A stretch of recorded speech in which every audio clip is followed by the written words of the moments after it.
Samantala, mag-virtual tour po tayo sa detention center ng International Criminal Court kung saan nananatili ang mga inuusig na personalidad ng ICC, gaya po ni dating Pangulong Rodrigo Duterte.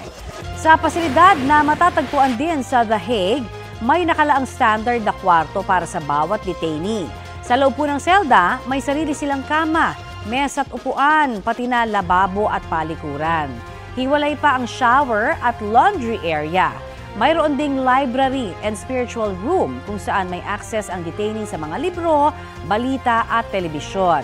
Sa educational at occupational therapy area, may mga computer naman kung saan malayang makakausap ng detainee ang kanilang konsulado o diplomatic representative. May visiting area rin kung saan pwedeng bumisita ang asawa o partner nila. Para masiguro ang kalusugan at wellness ng mga detainee, mayroon ding sports hall at gym na kumpleto sa exercise equipment. May medical facility din sa loob ng penitentiary. Ang ICC ipinaghahanda ng makakain ang mga nakadetain. Kung hindi ito magustuhan, pwede silang magluto ng sariling pagkain o bumili batay sa grocery list ng pasilidad. Ang ICC Detention Center ay para lamang sa mga dumadaan sa paglilitis. Ang mga mahahatulang guilty, ililipat sila sa kulungan sa labas ng The Hague sa isang estado na may kasunduan sa ICC.